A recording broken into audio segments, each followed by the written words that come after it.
Now we're going to take a look at law of cosines.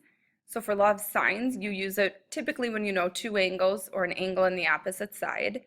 For law of cosines, you can use it when you know all three sides, where law of sines does not work. You have to know at least one angle for law of sines, or if you have side angle sides. So you have to have that angle in between the two sides that you know.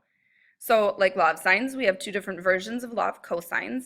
The first one is if we are solving for a side. So remember, side lengths are lowercase letters. So side A would equal the square root of b squared plus c squared minus 2 times b times c times the cosine of A. Or if you are solving for an angle, angles are capital letters. So the measure of angle A would be the cosine inverse of, and you can see the quantity off to the right. We also have another formula to find area of a triangle, and this is called Heron's formula. This is when you know all three sides of the triangle. You don't need to know any angles, and it requires a little bit more work than the last formula we looked at. So first of all, we have to find this S value, which is half the perimeter of the triangle. And then you can see the formula for the area uses that value and all three sides. So we'll see how that looks later in this video. Starting off our first example, we're looking for a side length, so we will use the first formula that we took a look at on the last page. Because we're solving for A, we can use the formula as written. A equals the square root of b squared plus c squared minus 2bc times the cosine of A. So we'll sub in those values that we know.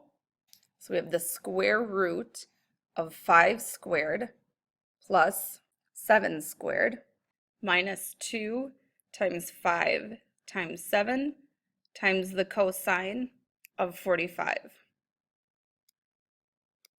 Now this you can punch into your calculator all at once. You do not have to find little bitty pieces.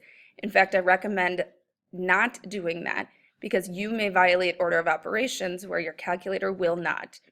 So type in the square root. If your calculator automatically comes up with a parentheses, that's all you need to start typing the rest of this in. If your calculator does not automatically come up with a parenthesis when you type in the square root, just type one yourself and then punch the rest of the values in. So in this case, our side length value is 4.950, what we got for A. So next we'll take a look at how to use that other formula to solve for the measure of an angle. So really what you need to keep track of is which side is across from the angle that we're looking for. The other two sides' order doesn't matter.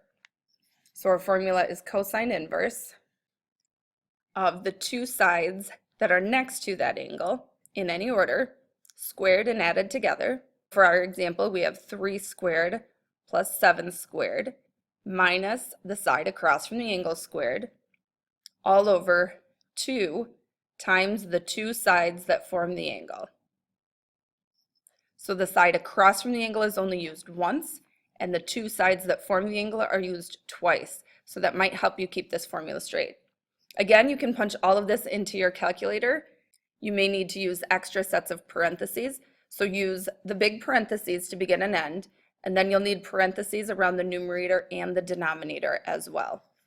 So when you type this in, you should get an angle of 58.4 degrees. Make sure you practice this. If you have any issues with your calculator, let me know.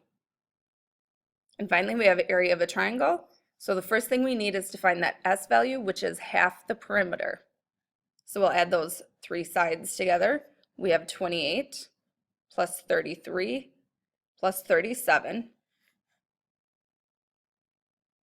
So half our perimeter is 49. Then we use that value in the Heron's formula to find the area.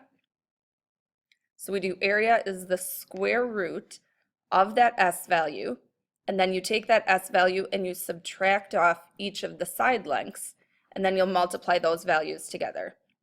So then we have 49 minus 33 and 49 minus 37.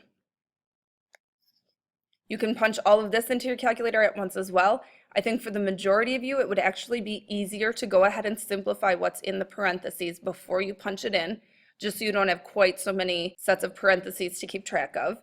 So we would have 49 times 21 times 16 times 12. And then we can punch that into our calculator, and that will give us an area of 444.486 square units.